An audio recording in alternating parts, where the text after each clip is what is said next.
Mradi huu unaitwa mradi wa maji toka chanzo cha mto Kiwira, ambao umelenga kuchukua maji toka eneo la chanzo ambao ni chanzo cha mto Kiwira, ambapo ni chanzo cha mto, na utachukua maji kiasi cha lita milioni 117 kwa siku. Kwa maana hiyo ukiona kwamba lita milioni 117 kwa siku itakidhi mahitaji ya maji kwa takriban miaka 20 ijayo. Ndio maana inaitwa mradi wa kimkakati.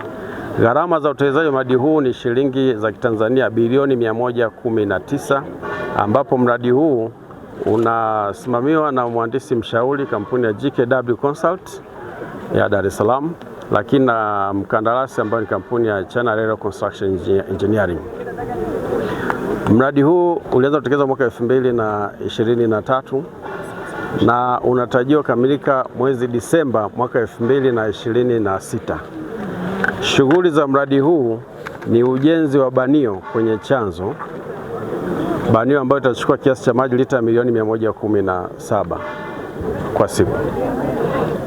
Lakini pia kutakuwa na kazi ya uchimbaji na ulazaji wa bomba kuu lenye kipenyo cha mita 1.2, umbali wa kilomita 26.04 toka kwenye chanzo hadi eneo la Nsenga ambapo maji pale yatatibiwa. Bomba hilo ni la chuma, na kutoka hapo kutakuwa na miundombinu ya kutibu maji katika eneo la Nsenga. Maji yakishasafishwa pale yatahifadhiwa kwenye tanki la kuhifadhia maji yaliyotibiwa ambayo lina uwezo wa kuhifadhi maji kiasi cha lita milioni 5. Baada hapo maji yatasafirishwa kwa bomba kuu la chuma lenye kipenyo cha mita 1.2 kwa umbali wa kilomita 11.2 kutoka eneo hilo mpaka hapa tulipo eneo la New Forest. Na hapa tulipo linajengwa tanki la kuhifadhia maji, itapokea maji ambayo ina ujazo wa lita milioni 5. Mpaka sasa utekelezaji mradi huu umefika 49%. Ujenzi wa intake au banio kwenye chanzo umeshakamilika kwa 98%. Kazi inayoendelea kule ni kuweka zile gates pale kwenye banio.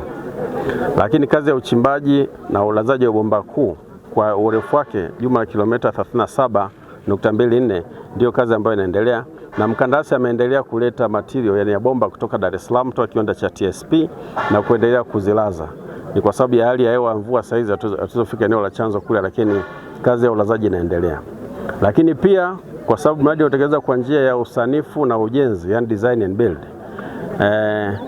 eneo lile lote ambao bomba kuu litapita limeshafanyiwa ile uthamini kwa ajili ya ulipaji wa fidia, kwa sababu bomba kuu linapita maeneo ambayo kuna makazi ya watu, kuna mashamba, lakini pia kuna baadhi ya nyumba zipo kule.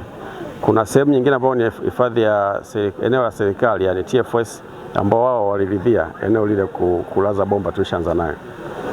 Kwa bahati nzuri serikali kupitia Wizara ya Maji imeshatoa kiasi cha shilingi bilioni 2.9 kwa ajili ya ulipaji wa fidia yani compensation, ambapo wananchi wale watapata hiyo fidia yao na kuepukana na migogoro baina ya wananchi na serikali. Taratibu za ndani zinaendelea ili zoezi hilo ikiwezekana wiki ijayo na ulipaji wa fidia liweze kufanyika na kuweza kuwalipa hao, na mkandarasi awe na njia yake ile yote kuweza kulaza lile bomba kuu.